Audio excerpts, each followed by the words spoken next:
All right. Welcome back, Earth travelers.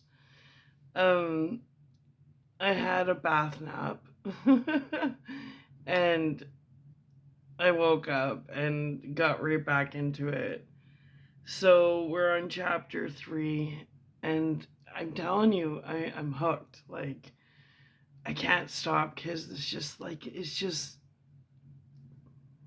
don't know, it's addictive. The story of Bella and Bello has been a part of my life since I was 15, and I find it completely like it's my world, right?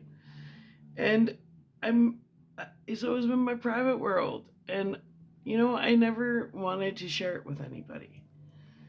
And I'm actually kind of finding it fun to write it with you guys, right? To show you the process. Like, I just don't know what's gonna come out. That's what being an artist is all about, whether you're a writer, or a musician, or a painter. When that burst of inspiration comes, you gotta lean into it. You gotta, because if you miss it, you miss it, right? So I think we're at 47 pages, and I'm on day 8. And 47 times 2, because 47 type pages. Book form, that's a times 2, which leaves a what? 47. We can't even think straight. Oh shit. That's 90. 90. Fuck. It doesn't even matter. Almost 100 pages in the last 8 days. So I'm on a roll. I swear I'll have this second book done in less than a month if I keep going like this. Anyway, so I've only done 4 pages, which is 8 pages. But instead of having these long ass videos, I kind of want to, every time I get on here and do like 8, whatever, do like maybe 45-minute videos. Because I know everybody has TikTok brain these days, and to expect someone to sit here and listen to an hour-long video, it's like asking for a fucking miracle. Well, anyways, so let's just read the last 2 paragraphs from the last video so we can see how it links up, right? All right. Oh, and Pixies just joined us. I want to be adored. I love this song. Or not the Pixies. I like the Pixies too. The Stone Roses. If you haven't listened to the Stone Roses, love them. They're awesome. Anyway, let's get to it. Okay. Meanwhile, in the other room behind a two-way mirror, CJ, the actual reincarnation of Bello, could feel his blood boil as he watched what thought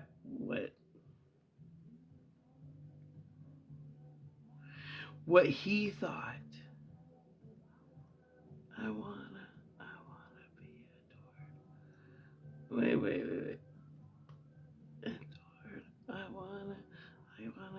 I gotta be adored. That was a good song. What he thought. Okay, let's try this again. I'm getting distracted by the Stone Roses, but they're a good distraction. They're good. Check them out. Anyway,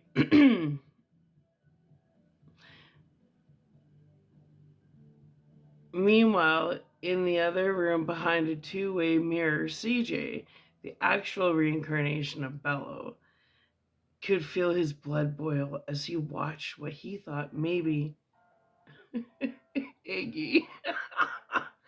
What he thought maybe his 40-year in the process manifested secret garden dream woman walked straight out of his office with the inner knowing there was absolutely nothing he could do to stop the unraveling of this sequence of destinies orchestrated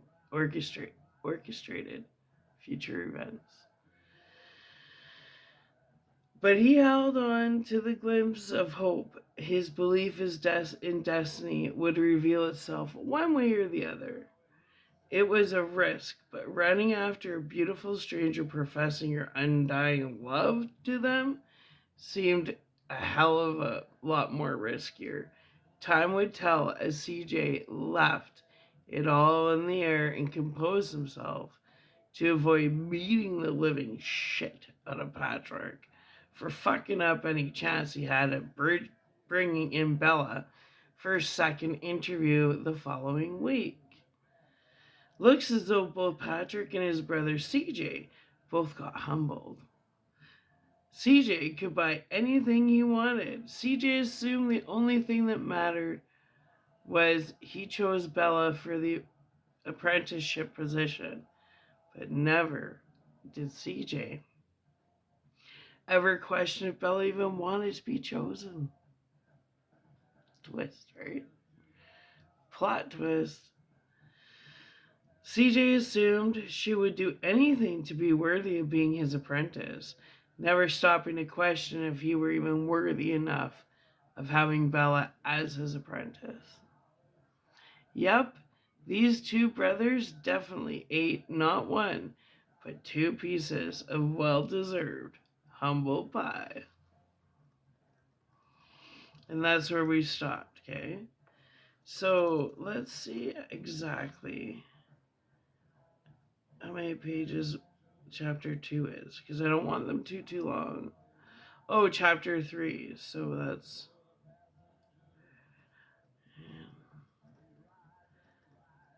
39.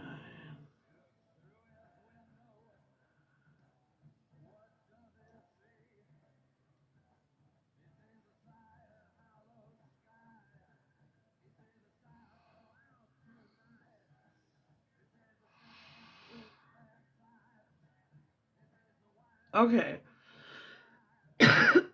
So chapter 3 is already at 8 pages, and I started that in the middle of the night. So halfway done. Chapter 3 is halfway done. And I know exactly how it's ending chapter 3. So I would probably make another video in the early morning and finish chapter 3. Because I'm on a roll, baby. I'm on a roll. Anyway. Yep, these two brothers definitely ate not one, but two pieces of humble pie. Now, this is what I worked on this afternoon. CJ stood dumbfounded behind the two-way mirror, staring at Patrick in silent frustration, projecting all his combined emotions on his brother, Patrick, rather than owning the responsibility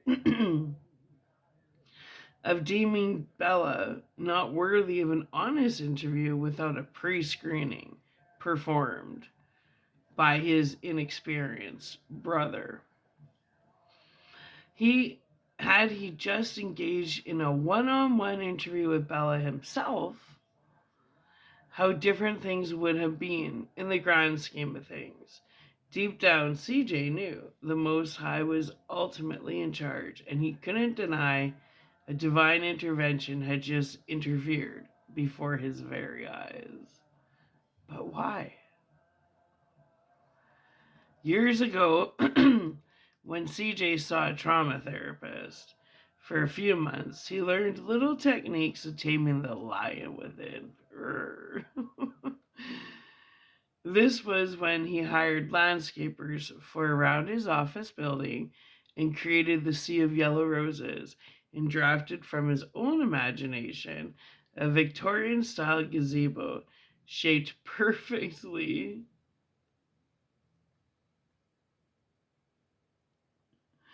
I want to be your dog. Oh my god, this is really distracting. The Stooges, what's going on? I want to be your dog. Oh my god, I'm gonna do this again. They totally took my brain somewhere else.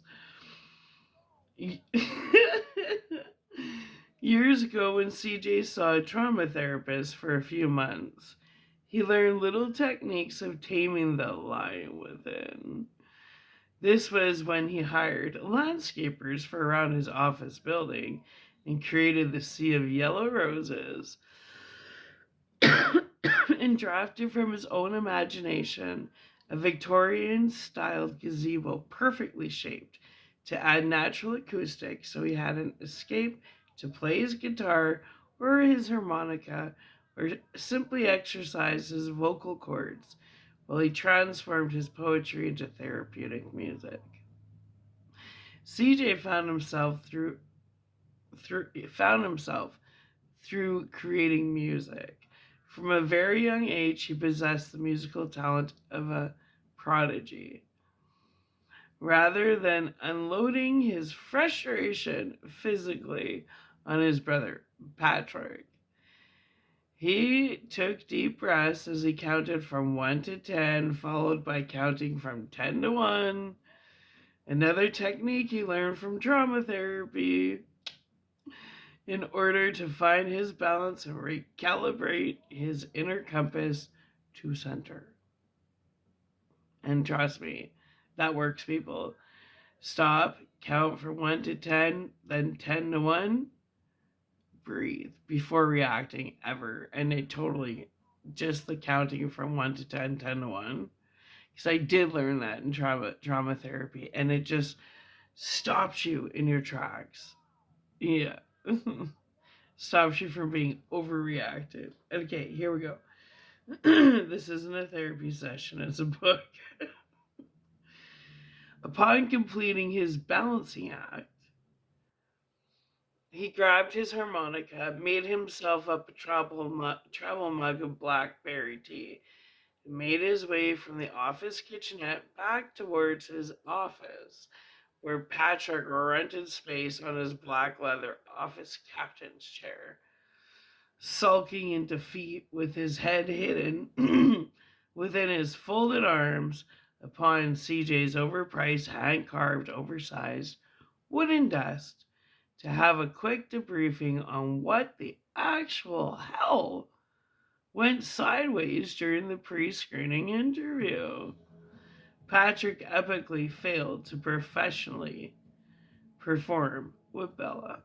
In the meantime, Bella avoided taking the elevator to avoid Patrick possibly trapping her in the elevator with desperate attempts at luring her back into CJ's office to perform a pre-screening interview for Bella had seen enough to know she wanted no part in the peanuts and dangling carrots he or his devilish mother wanted to breadcrumb her with.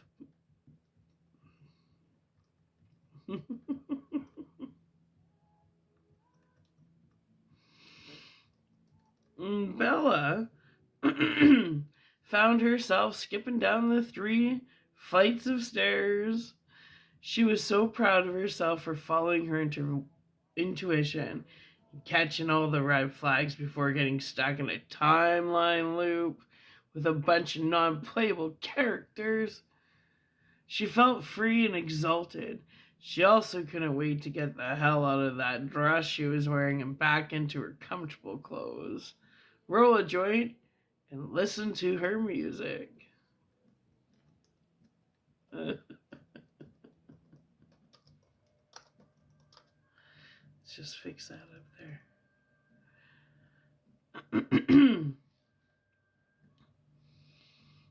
Bella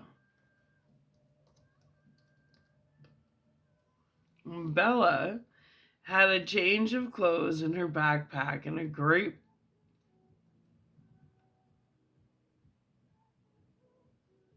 No, I gotta change that.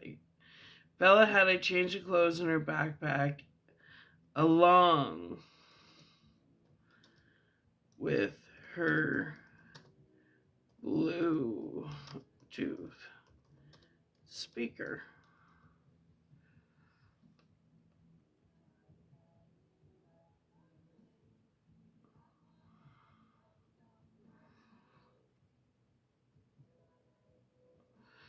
For she couldn't, right?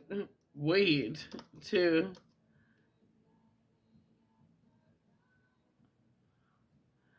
return to her balanced center. See how her and Bello are aligning? Wait, this chapter gets good. Return to her balanced center.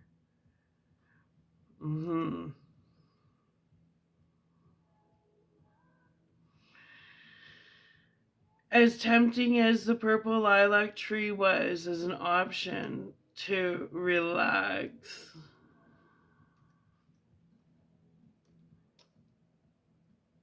and listen to her music. Backspace. Considering it was perfectly within view of CJ's office, it didn't seem like an appropriate option. Rather, let's separate that paragraph. Rather, Bella went to the women's washroom and changed from a lilac purple dress into black yoga pants and a Doobie Brothers hoodie she bought when her and her son Jacob saw the Doobs a few years back in concert, and topped her head with a Pink Floyd Dark Side of the Moon toque and her rose lens Ray-Ban sunglasses. Another outfit I wear all the time. Completely transformed from ladylike to tomboy. Bella headed out of the building through the front doors towards the Victorian gazebo, surrounded by yellow roses with her pre-rolled doobie. How suitable, smoking a doobie while supporting a doobie concert hoodie. I need some water.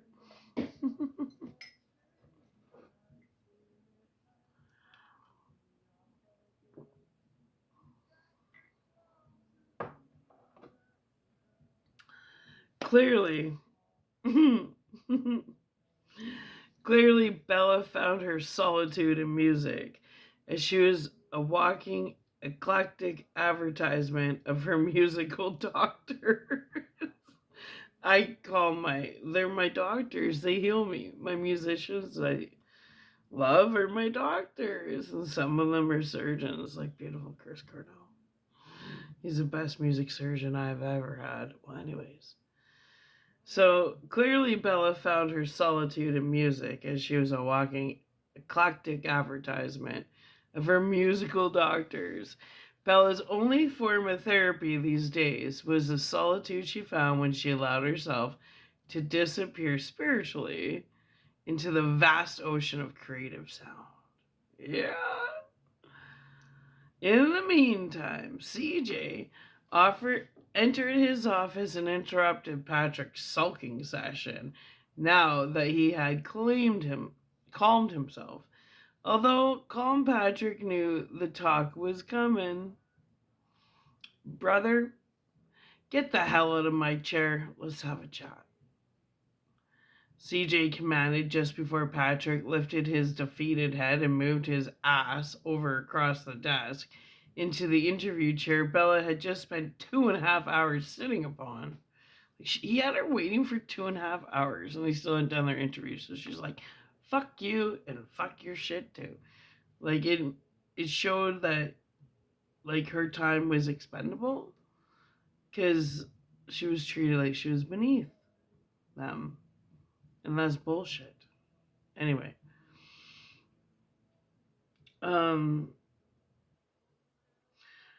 What in the hell happened, Patrick?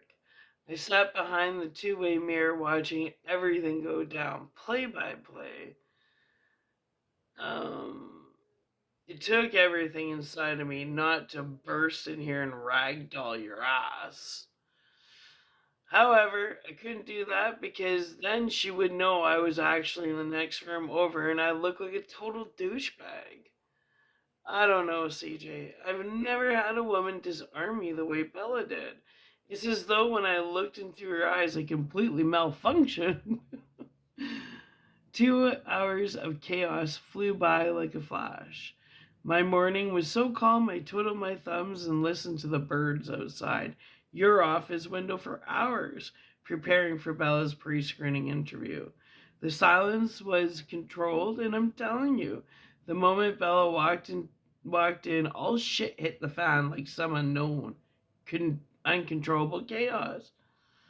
Patrick attempted to offer an explanation of an unexplainable, divinely orchestrated event. What you just experienced was the effects of a return to sender boomerang event, CJ replied. A boomerang what event? Patrick questioned, oblivious and completely confused. I caught Mom doing her black magic on Bella's picture she uploaded from the internet while you were attempting a pre screening with Bella. Bella must be spiritually protected because her composure didn't change, but the entire environment, Mom, filled with dark projections, beginning with a 30-cent cup of cheap red rose tea. A small percentage of Earth realm travelers are on secret divine missions. These individuals blend into the crowd with everyone else, but they are far away from ordinary. They are divinely protected. Mom obviously didn't read her aura properly and spiritually uh, spiritual attempted to spiritually attack an untouchable. As CJ explained, the ancient craft his mother had been practicing all of their lives. He felt more and more magnetized towards Bella, for he knew any spiritual being whom resided in the secret sacred garden on the heavenly realm possessed divine protection. I am so sorry, brother. I mean, let's be realistic. Mom would never allow a woman like Bella to thrive in our company. She would have treated Bella like she was always beneath her. Mom's rooting for Kelsey Myago anyway. I'm pretty sure she's already promised her mother, Danae, she would ensure you would give her slutty opportunist daughter, Kelsey, the position of your apprentice. Mom and Danae, I'm pretty sure, are secretly orchestrating an arranged marriage between you two, so our family and her family can merge the two empires, Patrick explained. Fuck me. Kelsey is so clingy. Her and her one-celled brain. You know, brother, so many times I sit here in my office missing the good old days. Sorry. When we lived on an actual block surrounded by neighbors rather than 12 feet tall gates separating us from everyday common people. I miss random middle school students knocking on our front door trying to sell chocolates for their school field trips or Girl Guide cookies. I miss walking freely down the street to 7-Eleven for sugar-filled Slurpees. I miss being a part of the working class nation. These rich people are so fucking boring, so fucking fake. They lack character, they lack substance, they lack heart. Convincing themselves less is more powerful than love. The longer I surround myself with all these narcissistic, non playable characters, the more I feel I'm naturally shifting into one of them, CJ explained in a soft, discerning, and honest voice. CJ, we're about to launch our family business from successful 100s into the stratosphere of the billionaire realm. Our little family business is booming, Patrick explained through fear of CJ's uncertainty towards the future movement and direction their family business was catapulting into. Exactly, Patrick. Our family business is about to explode and I feel completely numb. I mean, or I would say that's a sign. I'm totally out of alignment, CJ replied. On the contrary, brother, wouldn't it be a sign you were in total alignment? Patrick replied, slightly confused.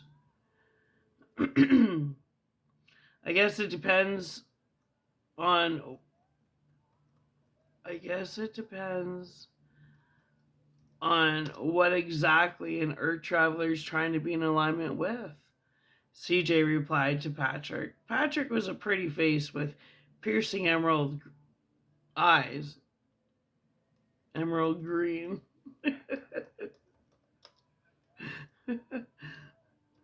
But when it came to any form of conversation regarding depth, spirituality, or the great unknown, Patrick considered it all New Age bullshit.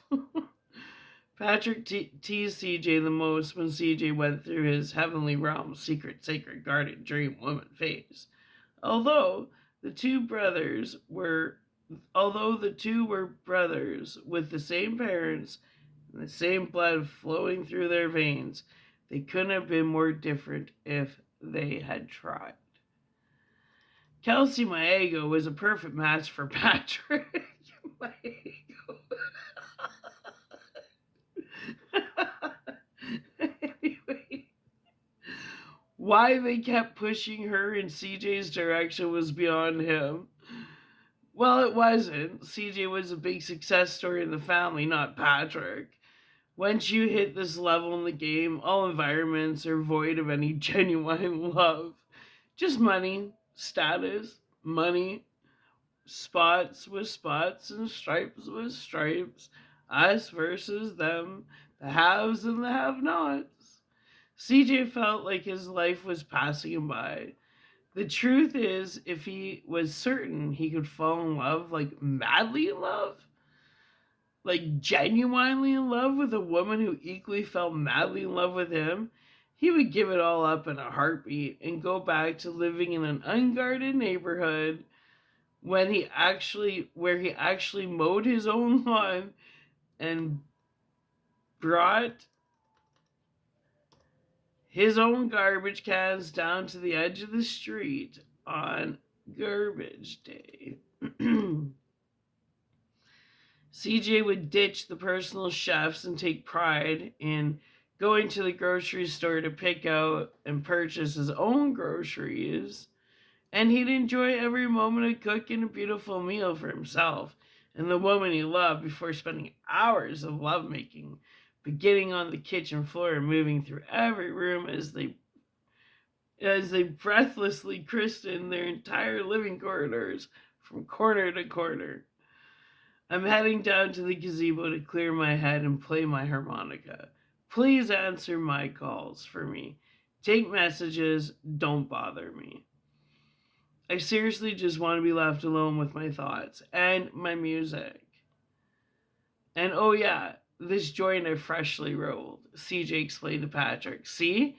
Him and Bella are getting in total alignment outside of a work. Like, I don't believe you ever should mix business and pleasure.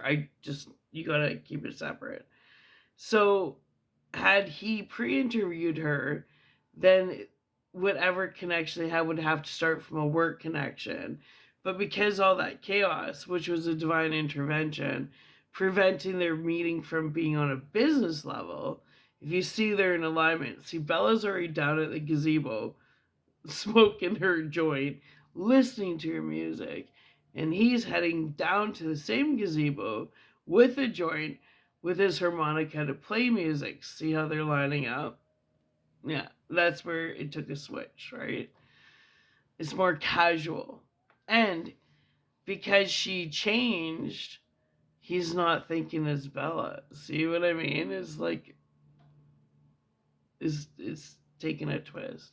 Because I already know what chapter 4 is about. I just need to write it. Like, I already got the book done. I just need to physically. Anyway, well, not done, but, chapter 4 I basically have finished. Anyway. Okay, let's do it again. I'm heading down to the gazebo to clear my head and play my harmonica. Please answer my calls for me. Take messages, but don't bother me. I seriously just want to be left alone with my thoughts and my music, and oh yeah, this joint I freshly rolled, CJ explained to Patrick. Is everything alright, brother? Patrick questioned CJ, noticing CJ to be out of character. Patrick expected a lecture from CJ for fucking up with Bella, but to his surprise, CJ remained calm, yet he also radiated a vibe of sadness. CJ was completely out of character. Patrick knew well enough not to push CJ when he got this way. This was CJ shifting from his extrovert side to his introvert side. We all knew since CJ was a young child to just leave him be when he went into silent mode, or you'll be poking the bear. CJ radiated calmness, but if you provoked him when he was displaying he needed space, CJ showed a whole other side to him. We refer to as his shadow side. That's me. I just described me, but through vicariously through the CJ character. But that's me. I am a total balanced combination between introvert and extrovert. But if I say I need my space, need to be left alone, you don't take offense to it. Just give me my space and leave me alone. I need to clear my head. And if people don't give me that opportunity, yeah, the shadow side comes out. Because I've asked you to respect my wishes and get the fuck out of my face. Like nicely, please get the fuck out of my face. Because I need to be alone. And if you push me, then I'm not responsible for the argument that's going to arise because you won't get out of my space, right? That's me. See, I live through the characters in my book, but that is me. I just describe me through this CJ character. Okay. All right, brother. I'm heading down to the gazebo to clear my head, CJ stated as he was walking towards the hallway just outside his office door before Patrick interrupted him one last time. Are we all good, CJ? Patrick questioned. Yeah, we're good, CJ replied, failing to convince. I put failed. Failing to convince Patrick everything was in all actuality kosher. Are you still meeting us for drinks at 7 this evening? PETA will be there. Feels like we haven't seen PETA in a while now. It'll be nice to hang out. You know, just the three of us brothers. Patrick explained, testing CJ's emotional waters. It's been a while since we saw PETA, hasn't it? I'll be there. Even if I'm late, I'll be there, CJ replied. Why would you be late? You have something going on between now and 7 p.m.? Patrick questioned CJ. You never know what can happen, brother. Anyway, I want to head down to the gazebo and catch some of these majestic afternoon sunbeams before I lose them in this evening sunset, CJ explained as he vanished out of his office door and into the hallway towards the elevator.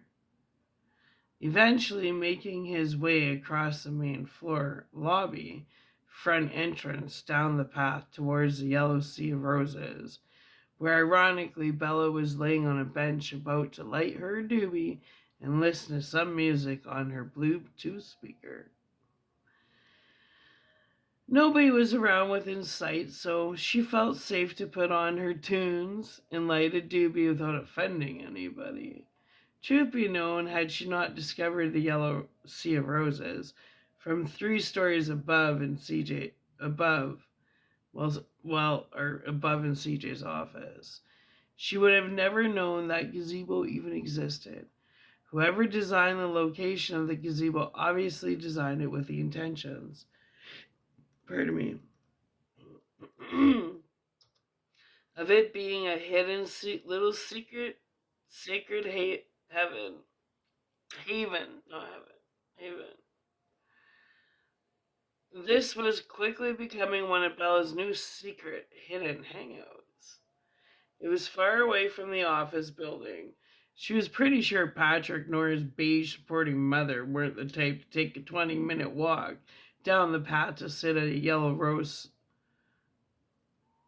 surrounded Victorian gazebo.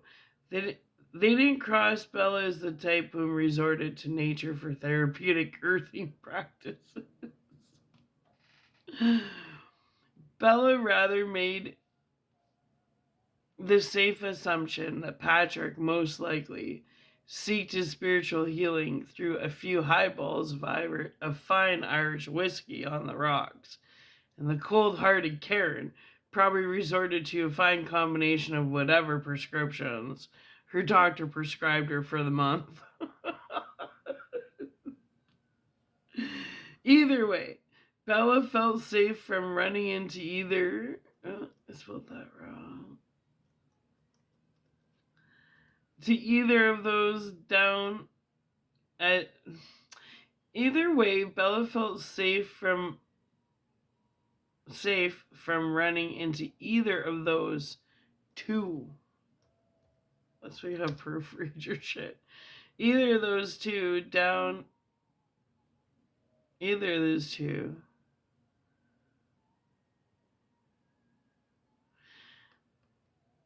As she laid across one of the white benches within the Victorian gazebo. Oh shit. Gazebo.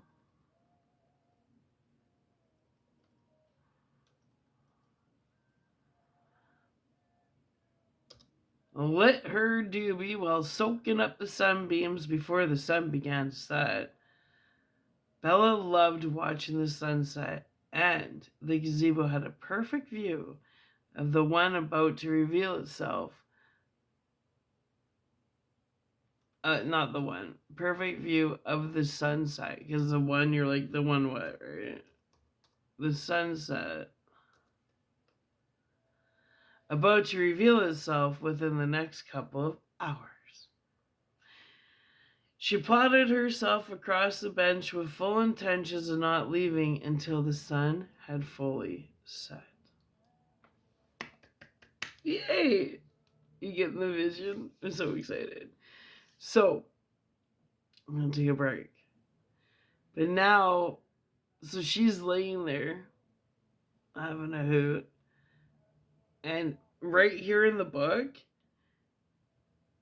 CJ, Bello, is heading down out the front doors to go to the very same gazebo. So they're lining up, even down to when they feel stressed, they find solitude in nature. She has a hoot, he has a hoot. She's got her Bluetooth speaker, he's going to play music, she's going to listen to music. So clearly already, you know they're going to talk. Or are they?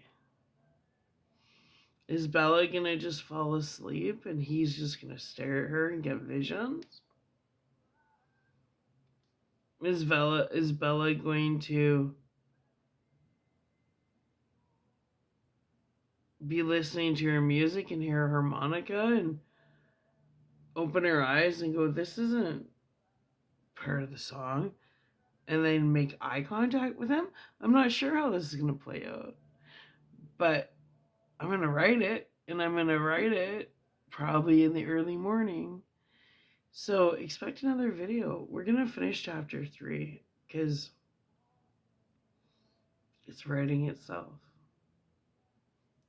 It's so exciting. I feel at home when I'm working on my book. It's been a part of me since I was 15. I'm going to be 46 in a few months here.